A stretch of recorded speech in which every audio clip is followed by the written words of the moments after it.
युवाओं के कंधों पर युग की कहानी चलती है, इतिहास उधर मुड़ जाता है जिस ओर जवानी चलती है। हेलो बच्चों, मैं प्रदीप शोगन आप सभी का स्वागत करता हूं आपके अपने YouTube चैनल पी स्टडी मंत्रा में। प्यारे बच्चों, आज से हम 10वीं क्लास की एनसीईआरटी की पुस्तक सामाजिक विज्ञान का अध्ययन शुरू करेंगे, जिसमें हम सबसे पहले इतिहास विषय के बारे में बात करेंगे। इतिहास क्या होता है? इतिहास 3 शब्दों से मिलकर बना है, इति प्लस ए प्लस आस, अर्थात ऐसा निश्चित रूप से हुआ होगा। अर्थात हम कह सकते हैं कि अतीत का अध्ययन, स्टडी ऑफ पास्ट ही इतिहास है। जिस अतीत का, जिस पास्ट का कोई प्रूफ है, उसे हम इतिहास कह सकते हैं। इतिहास के अंतर्गत हम मानव की संस्कृति एवं सभ्यता का अध्ययन करते हैं। अब क्वेश्चन ये निकलता है कि संस्कृति क्या होती है? तो संस्कृति से तात्पर्य होता है मानव के समस्त क्रियाकलाप से है। इसमें राजनीतिक, सामाजिक, आर्थिक, धार्मिक, कला आदि सभी क्रियाकलाप शामिल होते हैं। अर्थात मानव अपने चारों ओर जिस इन्वायरमेंट का, जिस पर्यावरण का निर्माण करता है, उसे हम संस्कृति कहते हैं। संस्कृति के अंदर हम कह सकते हैं कि एक संचयन का गुण होता है, अर्थात ट्रांसफर का गुण होता है, जिसके कारण संस्कृति एक पीढ़ी से दूसरी पीढ़ी की तरफ चलती रहती है। अर्थात संस्कृति का कभी अंत नहीं होता, क्योंकि ये एक पीढ़ी से दूसरी पीढ़ी तक चलती रहती है। अब क्वेश्चन ये होता है कि सर सभ्यता क्या होती है? सभ्यता एक संस्कृति का भौतिक पहलू होती है, या हम कह सकते हैं कि सभ्यता में मानव के भौतिक क्रियाकलाप शामिल होते हैं। अर्थात जब संस्कृति अपने चरमोत्कर्ष पर होती है तो हम कह सकते हैं कि वो सभ्यता है। जब संस्कृति अपने चरमोत्कर्ष पर पहुंचती है तो वो सभ्यता कहलाती है। संस्कृति मूर्त और अमूर्त दोनों प्रकार की हो सकती है। सभ्यता सिर्फ मूर्त होती है। अर्थात हम कह सकते हैं कि संस्कृति का पतन नहीं होता, क्योंकि वो ट्रांसफर हो जाती है, लेकिन सभ्यता का अंत अवश्य होता है। सभ्यता, जिसमें हमारा पहला ही अध्याय है सिंधु घाटी सभ्यता। तो हम यहां से सबसे पहले बात करेंगे कि आपके इतिहास विषय में कौन कौन से अध्याय शामिल हैं। तो सबसे पहले हम एक नजर लगाते हैं। सबसे जो पहला अध्याय है वो है सरस्वती सिंधु सभ्यता। आप समझ गए होंगे कि सभ्यता क्या होती है, यानी संस्कृति का भौतिक पहलू, या मानव का जो, या संस्कृति का जो भौतिक क्रियाकलाप है, उन्हें हम सभ्यता कहते हैं, जिसका कभी ना कभी पतन होता है। ये पतन क्या होता है, सभ्यता क्या होती है, इनके बारे में हम गहराई से इस अध्याय के में पढ़ेंगे। उसके बाद दूसरा जो आपका अध्याय है वो है प्राचीन विश्व की प्रमुख सभ्यताएं, जैसे मिस्र की सभ्यता, मेसोपोटामिया की सभ्यता, चीन की सभ्यता, माया सभ्यता। इन सभी सभ्यताओं के बारे में एक एक करके हम बात करेंगे। इन सभ्यताओं के बारे में आप 6ठी क्लास में भी पढ़ चुके हैं, तो थोड़ा बहुत आपने इसके बारे में जरूर सुना होगा। तो उसके बाद जो तीसरा अध्याय है वो है विश्व के प्रमुख दर्शन। इसमें हम विश्व के प्रमुख दर्शनों के बारे में बात करेंगे, जिसमें हम प्रमुख तौर पर 6 दर्शन पढ़ेंगे। इसमें हम, उसके बाद है चौथा अध्याय है जो आपका मध्यकालीन समाज, यूरोप एवं भारत, यानी यूरोप और भारत के अंदर मध्यकाल समय में वहां का समाज कैसा था। क्या यूरोपीय समाज, भारत समाज समान था, या यूरोपीय समाज का भारत के समाज पर क्या असर पड़ा। उसके बाद जो 5वां अध्याय है वो है ईसाईयत एवं इस्लाम, उदय व टकराव। मध्यकाल भारत के बारे में बात करेंगे। 6ठा जो आपका अध्याय है वो भारत पर विदेशी आक्रमण। 7वां जो आपका अध्याय है उपनिवेशवाद एवं साम्राज्यवाद। 8वां आपका अध्याय है भारत में ब्रिटिश उपनिवेशवाद विरोधी आंदोलन, यानी ब्रिटिश के खिलाफ जो भारत के अंदर आंदोलन हुए उसके बारे में हम बात करेंगे। और जो आपका 9वां और आखिरी अध्याय है वो है स्वतंत्र भारत के 50 वर्ष। तो ये आपके 9 लेसन हैं जो आपके इतिहास विषय में शामिल है। तो सबसे पहले सभी बच्चों को 9 के 9 अध्याय के नाम याद होने चाहिए, यानी कि अगर आपको विषय सूची लेसन याद है तो आपकी 40% तैयारी पहले से ही हो चुकी है। तो सबसे पहले हम आज शुरू करते हैं। हमारा पहला जो अध्याय है वो है सरस्वती सिंधु घाटी सभ्यता। सरस्वती सिंधु घाटी सभ्यता में हम क्या क्या पढ़ेंगे तो एक बार वो और देख लो। तो सबसे पहले हम पढ़ेंगे नामकरण। क्या पढ़ेंगे? नामकरण, यानी कि इस सभ्यता को सिंधु घाटी सभ्यता क्यों कहा जाता है। तो सबसे पहले हम नामकरण के बारे में बात करेंगे। उसके बाद इसके विस्तार, यानी कि एरिया कितना है, कहां से कहां तक फैला हुआ है। उसके बाद हम यहाँ इसके कालक्रम यानी इसके टाइम पीरियड के बारे में बात करेंगे। यहाँ की नगर योजना के बारे में बात करेंगे। सिंधु घाटी सभ्यता में कला कैसी थी उसके बारे में बात करेंगे। वहां का राजनीतिक जीवन कैसा था, सामाजिक जीवन कैसा था, आर्थिक जीवन कैसा था, धार्मिक जीवन, इन सभी के बारे में हम एक एक करके इस अध्याय में बात करेंगे। और अंतिम रूप से इस लेसन में हम पढ़ेंगे कि इस सभ्यता का पतन कैसे हुआ, इस सभ्यता के पतन के क्या कारण थे। अभी मैंने बताया कि सभ्यता का पतन होता है, संस्कृति का कभी पतन नहीं होता, क्योंकि वो ट्रांसफर हो जाती है एक पीढ़ी से दूसरी पीढ़ी। तो सबसे पहले हम शुरू करते हैं आज का अध्याय, सरस्वती सिंधु सभ्यता। तो सरस्वती सिंधु सभ्यता के अगर नामकरण की बात करें हम, तो इस सभ्यता को अनेक नामों से जाना जाता है। जैसे सिंधु सभ्यता, सबसे पहले इस सभ्यता का नाम रखा गया सिंधु सभ्यता, क्योंकि इस सभ्यता की जो खोज हुई उसका विकास सिंधु नदी के किनारे हुआ था, तो उसी वजह से इसे सिंधु सभ्यता कहा गया। उसके बाद अगर बात करें, इस सभ्यता का दूसरा नाम है हड़प्पा सभ्यता। हड़प्पा सभ्यता इसका नाम इसलिए पड़ा क्योंकि पुरातत्व के नियमों के अनुसार जिस स्थल की खोज सबसे पहले होती है उसी के नाम पर सभ्यता का नामकरण किया जाता है, जिस वजह से इसे हड़प्पा सभ्यता भी कहा जाता है। हाल ही के शोधों से पता चला कि इस सभ्यता का 80% स्थान सरस्वती नदी के किनारे मिला, जिस वजह से इस सभ्यता को सरस्वती सभ्यता का नाम दिया गया। इसका एक अन्य नाम है कांस्य सभ्यता, यानी कि इस सभ्यता के अंदर तांबा और टीन को मिलाकर कांसा बनाया गया, जिस कारण से इसे कांस्य सभ्यता भी कहा जाता है। इसका एक अन्य नाम है प्रथम नगरीय सभ्यता, क्योंकि इस सभ्यता में बड़े पैमाने पर पहली बार शहरों का, नगरों का निर्माण हुआ, जिस वजह से इस सभ्यता का नाम है प्रथम नगरीय सभ्यता। सिंधु घाटी सभ्यता अपने आप में एक बहुत बड़ी सभ्यता थी। इसका क्षेत्रफल भी बहुत बड़ा था और अपने समकालीन जितनी भी सभ्यताएं थी उनसे सबसे विकसित सभ्यता थी। और सबसे गर्व की बात यह है कि यह भारत की नहीं, पूरे विश्व की सबसे प्राचीन सभ्यता है। तो सबसे पहले हम बात करते हैं इसी सभ्यता के नामकरण के बारे में। तो सरस्वती सिंधु सभ्यता नदियों के उपजाऊ मैदान में भारत की प्रथम नगरीय सभ्यता का उदय हुआ। प्रथम नगरीय सभ्यता का उदय हुआ, यानी कि प्रथम नगरीय सभ्यता कौन सी है? सिंधु घाटी सभ्यता। इस सभ्यता के पुरास्थल बड़ी संख्या में सरस्वती व सिंधु नदी के किनारे पर होने के कारण इस सभ्यता को सरस्वती सिंधु सभ्यता कहा जाता है। तो क्वेश्चन ये बनेगा कि सरस्वती सिंधु सभ्यता का नाम सरस्वती सिंधु सभ्यता क्यों पड़ा? क्योंकि इन्हीं नदियों के किनारे इस सभ्यता का विकास हुआ। अब क्वेश्चन ये निकलता है कि ये नदियों के किनारे ही विकास क्यों हुआ? देखो बच्चों, जो भी सभ्यता का विकास हुआ वे सभी सभ्यताएं नदियों के किनारे ही विकसित हुई, क्योंकि नदियों के किनारे से उन्हें जल की आपूर्ति हो जाती थी। जल से उन्हें कुछ पशु पक्षी जो पानी पीने आते थे उनका शिकार कर लेते थे, मछलियां प्राप्त हो जाती थी और जल के माध्यम से वो कृषि भी कर सकते थे।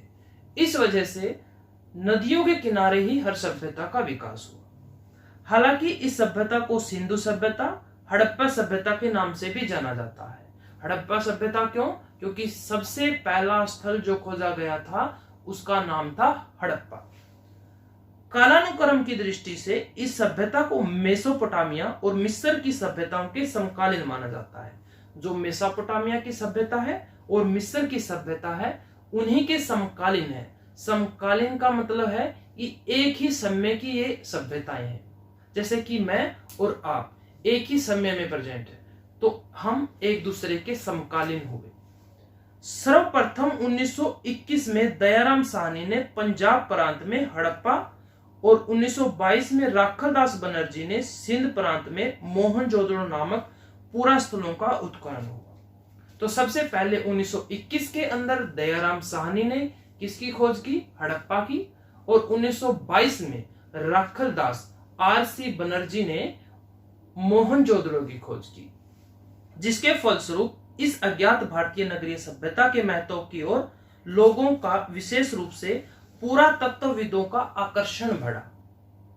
तो ये हमने पढ़ा इसके नामकरण के बारे में। तो उसके बाद हम बात करते हैं इसके विस्तार के बारे में। तो अगर विस्तार की बात करें तो प्यारे बच्चों, इसका विस्तार इतना बड़ा था, अपने आप में बहुत विशाल था।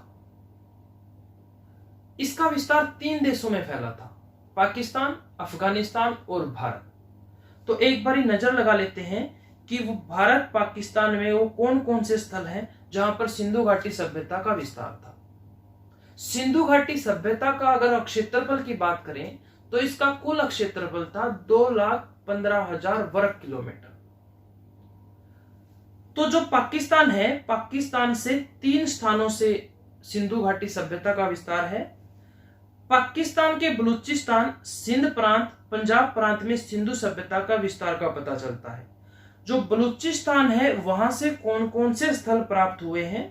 मेहरगढ़, सुत कांगेडोर, सुत काकोह, डायरकोट, बालाकोट। और सिंधु प्रांत से मिले हैं सिंधु नदी के दाहिने तरफ यानी कि राइट हैंड की तरफ मोहनजोदड़ो और बाएं तट पर कोटदीजी व चहुंदड़ो। तो 3 स्थल मिले हैं सिंधु प्रांत से और तीनों अपने आप में बहुत इंपॉर्टेंट है। और जिसमें सबसे इंपॉर्टेंट है मोहनजोदड़ो। किस नदी के किनारे? सिंधु नदी के किनारे। किस तरफ? दाहिने तरफ, राइट तरफ। और एक चहुंदड़ो। पंजाब प्रांत से, जो पाकिस्तान में ही है, रावी नदी के बाएं तट पर हड़प्पा, यानी कि रावी नदी के लेफ्ट की साइड हड़प्पा, सिंधु नदी के राइट की साइड मोहनजोदड़ो की खोज है। ये अक्सर क्वेश्चन पूछे जाते हैं कि मोहनजोदड़ो किस नदी के किनारे बसा हुआ था, हड़प्पा किस नदी के किनारे मिला, राइट साइड था या लेफ्ट साइड था, कहां पर है ये? तो वर्तमान में ये दोनों जगह, ये सभी जगह कहां पर है? पाकिस्तान में। और पाकिस्तान से 3 जगह से हड़प्पा सभ्यता के अवशेष मिले हैं, बलूचिस्तान, सिंधु प्रांत और पंजाब प्रांत। अगर बात करें भारत की, तो भारत में पंजाब, हरियाणा, राजस्थान, उत्तर प्रदेश, गुजरात और महाराष्ट्र, तो इन राज्यों से हड़प्पा सभ्यता के अवशेष मिले हैं, यानी कि इन सभी में हड़प्पा सभ्यता का विकास हुआ था। स्वतंत्रता के बाद अगर बात करें तो गुजरात राज्य में सबसे ज्यादा सिंधु घाटी सभ्यता के अवशेष या इसका विस्तार मिला है। पंजाब प्रांत में अगर बात करें भारत के अंदर, ये पंजाब प्रांत था जो ये पाकिस्तान में है, और ये जो पंजाब का हिस्सा जो भारत में है वहां से मिला है रोपण, जिसका आधुनिक नाम है रूपनगर। आज हम इसे रूपनगर के नाम से जानते हैं, लेकिन इसका उस समय नाम था रोपण। हरियाणा में अगर बात करें तो बनवाली, राखीगढ़ी, सिसवन, ये तीनों कहां पर पड़ते हैं? हिसार डिस्ट्रिक्ट में। भगवानपुरा जो कुरुक्षेत्र डिस्ट्रिक्ट में, मित्ताथल जो भिवानी क्षेत्र में पड़ता है। राजस्थान में बात करें तो गंगानगर और कालीबंगा, काले रंग की चूड़ियां जहां से मिली थी, इस अध्याय में हम बात करेंगे डिटेल से। तो गंगानगर और कालीबंगा। उत्तर प्रदेश में आलमगीरपुर, गुजरात में सूरकोटड़ा, धोलावीरा, रंगपुर, रोजदी, कुंतासी, लोथल जो खंभात की खाड़ी के मुहाने पर स्थित है, जो हड़प्पा सभ्यता का, सिंधु घाटी सभ्यता का एक पोर्ट था, एक बंदरगाह था। और महाराष्ट्र में जो मिला है वो है दैमाबाद। तो किस राज्य में कौन कौन से हड़प्पा के स्थल मिले हैं, इनको याद करने का प्रयास करें। इनसे अक्सर क्वेश्चन पूछे जाते हैं। ये जो बातें मैंने बताई हैं आपकी बुक में नहीं मिलेंगी, तो यहां से आप स्क्रीनशॉट ले सकते हैं और उसके माध्यम से नोट डाउन करके पढ़ने का, याद करने का प्रयास करें। तो हम पढ़ते हैं विस्तार।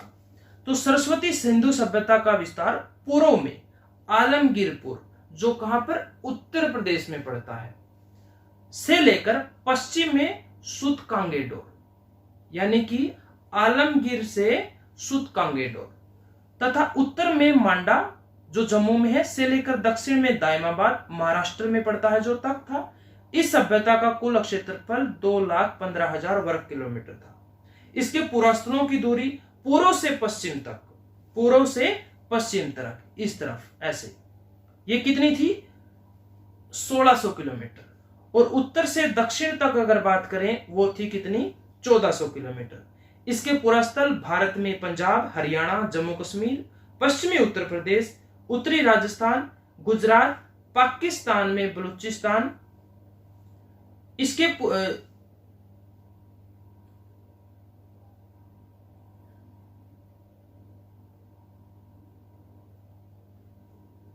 बलूचिस्तान, सिंध प्रांतों में मिलते हैं। राखी गढ़ी, बनवाली हरियाणा, मोहनजोदड़ो जो सिंध, हड़प्पा और पंजाब में, ठीक है ना। हड़प्पा जो पंजाब प्रांत है जो कहां पर? पाकिस्तान में। तो मोहनजोदड़ो और हड़प्पा वर्तमान में कहां पड़ते हैं? पाकिस्तान में पड़ते हैं। तो अगर इसके विस्तार के हम थोड़ा सा और मैप के माध्यम से समझने का प्रयास करें तो आपके सामने आप ये चित्र देख रहे हो, ये तो यहां आप देख रहे होगे कि जो इसका सबसे उत्तरी बिंदु है वो है मांडा, जो कहां पड़ता है? जम्मू कश्मीर में। सबसे दक्षिणी बिंदु है वो है दायमाबाद, जो महाराष्ट्र में पड़ता है। सबसे पूर्वी बिंदु है, यानी कि पूर्वी स्थान है, जो आलमगीरपुर। और जो सबसे पश्चिमी बिंदु है वो सूतकांगेडोर। तो ये चारों स्थल आपको याद होने चाहिए। उत्तर, दक्षिण, पूर्व, पश्चिम। पूर्व से पश्चिम की दूरी कितनी थी? 1600 किलोमीटर। उत्तर से दक्षिण 1400 किलोमीटर। और कुल क्षेत्रफल 2,15,000। तो ये सभी बातें आपको याद होनी चाहिए। ये सभी बातें आपके एग्जाम में पूछी जा सकती हैं। उसके बाद अगर बात करें इसके कालक्रम की, यानी कि इसके टाइम पीरियड की, तो इसका कालक्रम क्या था इसके बारे में बताना काफी मुश्किल है, क्योंकि सभी इतिहासकारों के मध्य इसमें मतभेद है। अलग अलग इतिहासकारों ने इसका जो कालक्रम है, जो समय अवधि है, टाइम पीरियड है, वो अलग अलग बताया है। जैसे आप देख रहे हो, मार्टिमल व्हीलर ने इसका जो टाइम पीरियड है वो बताया है 2500 बीसी से 1500 बीसी। डीपी अग्रवाल ने 2350 बीसी से 1750 बीसी, ये सबसे ज्यादा वैलिड है, ये सबसे ज्यादा वैलिड है। और जॉन मोर्सल कहते हैं कि 3250 बीसी से 2750 बीसी के अंदर बीच में सभ्यता का विकास हुआ। मैके कहते हैं 2800 बीसी से 2500 बीसी के बीच इस सभ्यता का विकास हुआ। और डेल्स कहते हैं कि 2900 बीसी से 1900 बीसी के बीच में इसका विकास हुआ। तो इसका विकास कब हुआ, किस समय अवधि के अंदर हुआ, इसको पूर्णतः रूप से नहीं बताया जा सकता, क्योंकि इतिहासकारों के बीच में इसमें मतभेद है।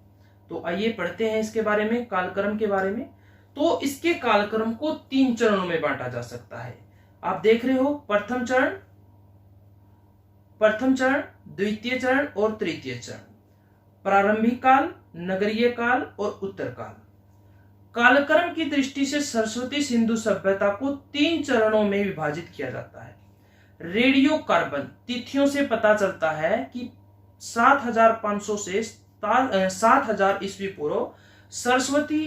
पूर्व सरस्वती नदी घाटी को प्राथमिक कृषि संस्कृति के लोगों ने अपना निवास स्थान बनाना शुरू कर दिया। यानी सिंधु नदी के किनारे कुछ ग्रामीण लोगों ने निवास करना शुरू कर दिया, वहां पर रहना शुरू कर दिया, खेती करना शुरू कर दिया। यानी कि वहां पर जो संस्कृति का विकास हुआ वो थी ग्रामीण संस्कृति। अब आप सर पूछोगे ये कार्बन डेटिंग क्या होता है, रेडियो कार्बन क्या होता है? तो रेडियो कार्बन एक तिथि ज्ञात करने की विधि होती है जिसमें 2 समस्थानिक कार्बन के 2 समस्थानिक C12 और C14 का विश्लेषण करके तिथि यानी डेट निर्धारित की जाती है। जो ये विधि है वो जो जीवित जीव हैं, जो मर चुके हैं, उनकी आयु ज्ञात करने के लिए इस विधि का प्रयोग किया जाता है। तो सबसे पहले वहां पर प्रथम कृषि संस्कृति के लोग रहने लगे। 3200 ईस्वी पूर्व में नगर योजना के लक्षण, लेखन कला, मुहरों का विकास, नापतोल की पद्धति के साथ इन प्रथम कृषि संस्कृतियों का परिवर्तन विकसित ग्रामीण संस्कृतियों में हो गया।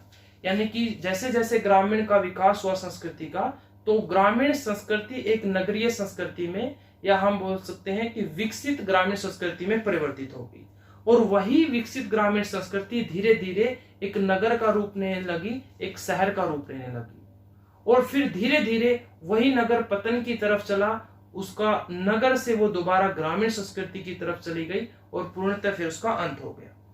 तो जिसने 2600 ईस्वी तक पूर्व तक नगरीय जीवन की विशेषताओं को आत्मसात कर लिया, जिसके कारण भारत की प्रथम नगरीय सभ्यता के नगरों का उदय हुआ। 1900 ईस्वी पूर्व तक आते आते इस नगरीय सभ्यता का बदलाव ग्रामीण संस्कृति में होना शुरू हो गया। 1300 ईस्वी से पूर्व इस सभ्यता या इस नगरीय सभ्यता का पतन हो गया, यानी कि वो खत्म हो गई। आप यहां देख सकते हो इस सारणी में चरण 1, इसमें आप देख रहे हो सबसे पहले प्रथम कृषि संस्कृति, फिर वो विकसित ग्रामीण संस्कृति में बदली, विकसित से फिर 2600 से 1900 के मध्य वो नगरीय काल में बदली, और 1900 से 1300 के बीच वो उत्तर काल आया, और उसके बाद उसका क्या हो गया, पतन हो गया। तो ये कालक्रम था। सीधा सा क्वेश्चन पूछेगा, सिंधु घाटी सभ्यता के कालक्रम के बारे में विस्तार से बताएं। तो ये कंप्लीट यहां से यहां तक आप लिख सकते हैं, और आपके अच्छे मार्क्स भी आएंगे ऐसे अगर आप लिखोगे। तो उसके बाद है नगर योजना।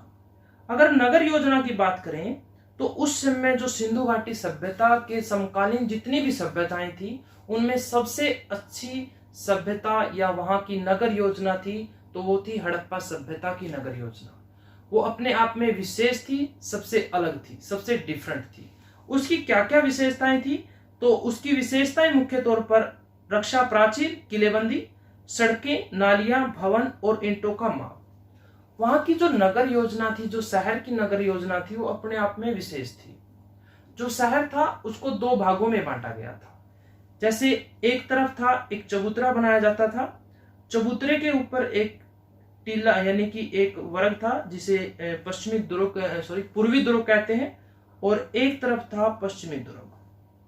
ठीक है, तो 2 भागों में बांटा, एक तरफ पूर्वी दुर्ग, एक तरफ पश्चिमी, या बोल सकते हैं पूर्वी टीला, पश्चिमी टीला। तो एक चबूतरा होता था, एक चौतरा टाइप, और उसके ऊपर एक दुर्ग यानी कि टीला होता था, और ये पश्चिम की इन पर जिनका हड़प्पा सभ्यता के लोग रहते थे। तो इनके बारे में हम डिटेल से पढ़ते हैं। देखिए, सरस्वती सिंधु सभ्यता की नगर योजना में समरूपता होते हुए भी कुछ अक्षेत्रीय विभेद मिलते हैं। सभ्यता के नगरों में प्राय पूर्व और पश्चिम दिशा में 2 टीले मिलते हैं, एक पूर्व की तरफ और एक पश्चिम की तरफ, एक पूर्व की तरफ और एक पश्चिम की तरफ। पूर्व दिशा के टीले पर आवास क्षेत्र और पश्चिमी टीले पर दुर्ग होते थे। जो पूर्व की तरफ टीला था, जो निचला दुर्ग बोल सकते हैं, वहां पर आवास, और जो पश्चिमी टीला था वहां पर दुर्ग होते थे।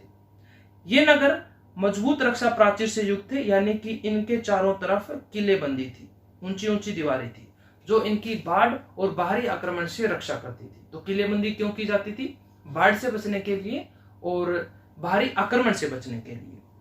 नगर के आवास क्षेत्र में सामान्य नागरिक, व्यापारी, शिल्पकार, कारीगर, श्रमिक रहते थे। दुर्ग के अंदर प्रशासनिक, सार्वजनिक भवन और अनागार स्थित थे, यानी जहां पर अनाज को इकट्ठा किया जाता था। सरस्वती सिंधु सभ्यता की नगर योजना में सड़कों का महत्वपूर्ण स्थान था। सड़कों का वहां पर बहुत ही अच्छी योजना बनाई गई थी। सड़कों को जैसे एक शतरंज का गेम होता है, जो बोर्ड होता है, जिसमें ये सड़कें होती थी, वो शतरंज नुमा होती थी, या हम कह सकते हैं कि प्रत्येक मुख्य सड़क एक दूसरे को समकोण पर यानी कि 90 डिग्री के एंगल पर काटती थी। ऐसे जैसे ये सड़क जा रही है तो दूसरी सड़क अगर इस तरफ आ रही है तो 90 डिग्री के एंगल पर, 90 डिग्री के एंगल पर एक दूसरे से मिलती थी। मुख्य सड़क के नगर को 5-6 खंडों में विभाजित करती थी। मोहनजोदड़ो में मुख्य सड़क 9.15 मीटर तथा गलियां औसतन 3 मीटर चौड़ी होती थी। कालीबंगा, राखी गढ़ी, मित्तातल की सड़कें भी चौड़ी थी। सड़कें कच्ची होती थी, यानी कि कच्ची ईंटों की बनी होती थी। हालांकि वहां जो नालियां होती थी वो पक्की ईंटों की बनी होती थी। जो नालियां वो पक्की ईंटों की बनी होती थी, ऊपर पत्थर के द्वारा ढकी हुई होती थी। जो नालियां थी उनके द्वारा जो पूरे शहर का जो पानी था उसकी निकासी की जाती थी। बड़ी ही अच्छी, बड़ी ही सुंदर व्यवस्था थी। पानी या उसकी नालियों की सफाई के लिए एक सोख्ता क्या सोख्ता बनाया जाता था, जिसको आप बोलते हो मैन होल, जिसके द्वारा उसकी सफाई की जाती थी। सभी घर चाहे वो शहर से हो चाहे वो गांव से, सभी के अंदर जो नालियां हैं उनकी अच्छी व्यवस्था की गई थी। सभी घर नालियों के माध्यम से जुड़े हुए थे। तो सड़कें कच्ची होती थी, साफ सफाई पर विशेष ध्यान दिया जाता था। आप देख रहे हो ये स्नानागार मोहनजोदड़ो से मिला है और ये लोथल की बंदरगाह जो मैंने बताया खंबात की खाड़ी के मुहाने पर है। और उसके बाद अगर बात करें तो कूड़े कचरे के लिए सड़कों के किनारे कूड़ेदान रखे जाते थे, यानी कि डस्टबिन रखे जाते थे। घरों की नालियां सड़क के किनारे बड़े नाले में गिरती थी, जैसे आजकल सीवर दबते हैं ऐसे ही। फिर नालों के माध्यम से पानी नगर के बाहर जाता था। नालियां मुख्य रूप से पक्की ईंटों की बनाई जाती थी। सड़कें कच्ची ईंटों की, नालियां पक्की ईंटों की। इनकी चौड़ाई, इनकी गहराई आवश्यकता अनुसार जैसी जरूरत होती निर्धारित की जाती थी। प्राय नालियों को बड़े आकार की ईंटों से ढका जाता था, जैसे पत्थर से ढकते हैं हम आज। संभवतः नालियों की सफाई समय समय पर की जाती थी और सफाई के लिए क्या बनाए जाते थे? सोख्ता, मेन होल बनाए जाते थे। सरस्वती सिंधु सभ्यता में आवासीय और सामुदायिक भवन मिलते हैं। आवासीय भवनों में 3-4 कमरे, अगर वहां भवन की बात करें तो उन्होंने अपनी सुविधाओं के अनुसार मकानों का निर्माण किया था। वहां से हम 1 मंजिला, 2 मंजिला या 3 मंजिला मकान भी मिलते हैं। सभी भवनों में क्या होता था? बीच में आंगन होता था, जैसे आज होता है। 3 तरफ कमरे, एक तरफ जैसे रसोई, बाथरूम वगैरह मिलते हैं। जो विकसित घर थे, जो अमीर लोगों के घर थे, वहां से कुआं, बाथरूम वगैरह भी मिलते हैं। तो संस्कृति सिंधु सभ्यता में आवासीय और सामुदायिक भवन मिलते हैं। आवासीय भवन 3-4 कमरे, रसोई घर, स्नान घर यानी बाथरूम, भवन के बीच में आंगन होता था। संपन्न लोगों के घर में, लोगों के घरों में कुआं और शौचालय भी होते थे। भवनों में सीढ़ियों के प्रमाण भी मिलते हैं, जिससे पता चलता है कि जो घर थे वो 2 मंजिला भी होते थे। मकानों में खिड़कियां, रोशनदान, फर्श, दीवारों पर प्लास्टर के साक्ष्य मिले हैं। सामुदायिक भवनों में सभा भवन, अनागार, स्नानागार आदि मिलते हैं। इन भवनों में 1:2:3 और 1:2:4 अनुपात की ईंटों का प्रयोग होता था। तो ईंटों का अनुपात आपसे पूछ सकता है, तो ध्यान में रखना है। तो एक इनके भवन की जो सबसे बड़ी विशेषता थी, जो बुक में नहीं दी हुई, जो मकान होते थे, जो उनके घर होते थे, जो उनकी खिड़कियां और जो उनके दरवाजे होते थे, वो मुख्य सड़क की तरफ नहीं होते थे। जो मुख्य दरवाजा या खिड़कियां उनकी गलियों की तरफ होते थे, और वो गली किससे जुड़ी होती थी? मुख्य सड़क से जुड़ी होती थी। तो मुख्य सड़क पर सीधे दरवाजे नहीं होते थे। हालांकि कुछ स्थानों पर ऐसे प्रमाण मिले हैं कि मुख्य दरवाजे मुख्य सड़क की तरफ थे, लेकिन ज्यादातर जो दरवाजे खिड़कियां थी वो गली की तरफ खुलती थी और वो गली मुख्य सड़क से मिलती थी। सड़कें कच्ची ईंटों से बनी होती थी, एक दूसरे को समकोण पर काटती थी। जो सड़कों का जाल था उसको ग्रिड कहते हैं, यानी कि सड़कें वहां पर ग्रिड पद्धति में थी, यानी एक जाल बनाती थी। ठीक है। उसके बाद अगर हम बात करें सरस्वती सिंधु सभ्यता की कला। सरस्वती सिंधु सभ्यता की कला की अगर बात करें तो इसमें हम मुख्य तौर पर टेरिकोटा, वहां के मृदभांड यानी कि वहां के जो मटके होते थे, जो एक कुम्हार एक चाक पर बनाते थे, बाद में उनको अग्नि के द्वारा पकाया भी गया, उसके ऊपर लाल या गुलाबी रंग से पेंट किया जाता था। पेंट करने के बाद या जब मटका कच्चा होता था या पेंट के द्वारा उस पर तरह तरह के पशुओं के आकृतियां छापी जाती थी, जैसे किसी पशु की, किसी पशु की, उनकी आकृतियां छापी जाती थी, जिस मृदभांडों से वहां की कला के बारे में हमें जानकारी मिलती है। तो टेरिकोटा, मृदभांड, वहां से प्राप्त पत्थर की मूर्तियां, मिट्टी की मूर्तियां, धातु की मूर्तियां, वहां से मिले मनके, वहां से मिली मोहरें, तो ये सभी वहां की कला को दर्शाते हैं कि सिंधु घाटी सभ्यता की जो कला थी वो काफी विकसित थी। तो इसके बारे में हम बात करते हैं। तो सरस्वती सिंधु सभ्यता की कला। सरस्वती सिंधु सभ्यता की कला के अंतर्गत प्रस्तर यानी पत्थर, धातु में हमने बात की थी, उन्हें तांबा और टीन का ज्ञान था और तांबा और टीन को मिलाकर कांसा धातु को बनाया गया, जिस कारण से इसे कांस्य युगीन सभ्यता भी कहते हैं। लेकिन यहाँ पर ध्यान रखने योग्य ये बातें हैं बच्चों कि सिंधु घाटी सभ्यता में लोहे का ज्ञान नहीं था। लोहे का ज्ञान लोगों को वैदिक सभ्यता में हुआ। वैदिक सभ्यता जो सिंधु घाटी सभ्यता के बाद की सभ्यता है। 20वीं शताब्दी से पहले यानी कि 1921 में जब हड़प्पा की खोज हुई जो दयाराम साहनी ने की, उससे पहले सभी ये मानते थे कि वैदिक सभ्यता ही भारत की सबसे प्राचीन सभ्यता है। लेकिन जब 1921 में हड़प्पा की खोज हुई तो सबको पता चला कि जो भारत के अंदर जो लोगों का विकास हुआ है या सभ्यता या संस्कृति का जन्म हुआ है वो सिंधु घाटी सभ्यता से शुरू हुआ है। तब से सिंधु घाटी सभ्यता को ही भारत की सबसे प्राचीन सभ्यता माना जाता है। कब से?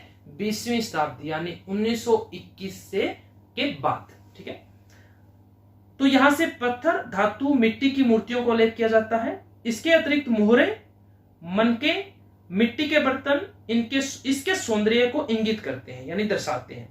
प्रस्तर की मूर्ति में सबसे उल्लेखनीय है 19 सेंटीमीटर की लंबी खंडित यानी थोड़ी सी टूटी फूटी पुरुष की मूर्ति जो मोहनजोदड़ो से मिली है। जो पुरुष की मूर्ति है किससे बनी है? प्रस्तर से, पत्थर की मूर्ति है। कितनी लंबी है? 19 सेंटीमीटर लंबी है। कैसी है सर? खंडित है। किसकी है? पुरुष की है सर। जो तिब्बतीय अलंकरण में है, ये कला का प्रकार है तिब्बतीय अलंकरण। तो इस तिब्बतीय अलंकरण में है। उसके बाद तिब्बतीय अलंकरण युक्त शाल ओढ़े हुए, आप यहां चित्र में देख रहे होगे, देखो यहां पे ये शाल ओढ़े हुए हैं, आप देख रहे हो ये तिब्बतीय अलंकरण में है। ये थोड़ी सी खंडित भी है यहाँ नीचे से, और यहाँ नाक भी इसकी खंडित है। ये ऐसे है कि पीछे की तरफ अपने बाल बांधे हुए हैं, ठीक है, और शाल ओढ़े हुए हैं। जैसे एक कंधे पर शाल है, एक कंधे पर शाल नहीं है, इस प्रकार से शाल ओढ़े हुए हैं। यहाँ बाजू बंद भी है इसके ऊपर, यहाँ बाजू के ऊपर कुछ आभूषण पहना हुआ है। तो कहां से मिली है? मोहनजोदड़ो से। कितनी लंबी है? 19 सेंटीमीटर। किस अलंकरण में? तिब्बतीय अलंकरण में शाल ओढ़े हुए हैं।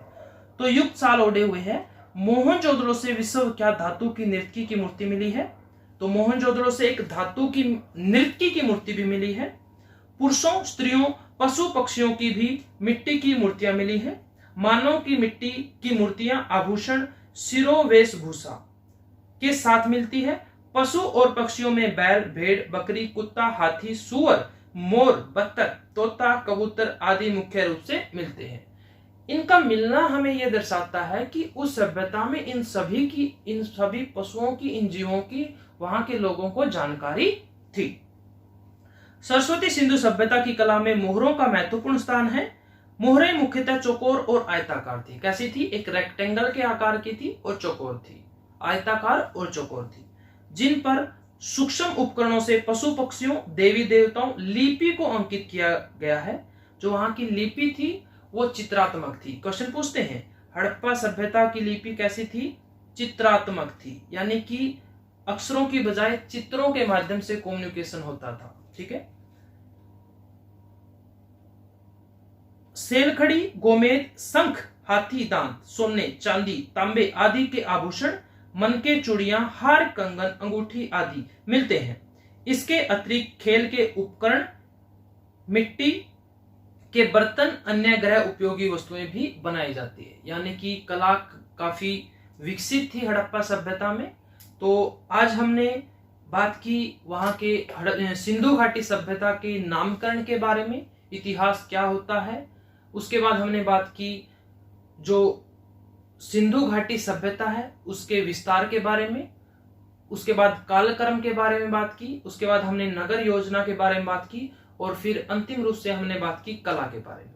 कल हम राजनीतिक, सामाजिक, धार्मिक, आर्थिक और इसके पतन के कारण पढ़ेंगे। तो प्यारे बच्चों, उम्मीद करता हूं आप सभी को क्लास पसंद आई होगी, और अगर आपको क्लास पसंद आई हो तो लाइक जरूर करें, अपने क्लासमेट्स के साथ ज्यादा से ज्यादा शेयर करें, और अभी तक आपने सब्सक्राइब नहीं किया है तो सब्सक्राइब जरूर कर लें। ओके बच्चों, thank you, have a nice day, good day.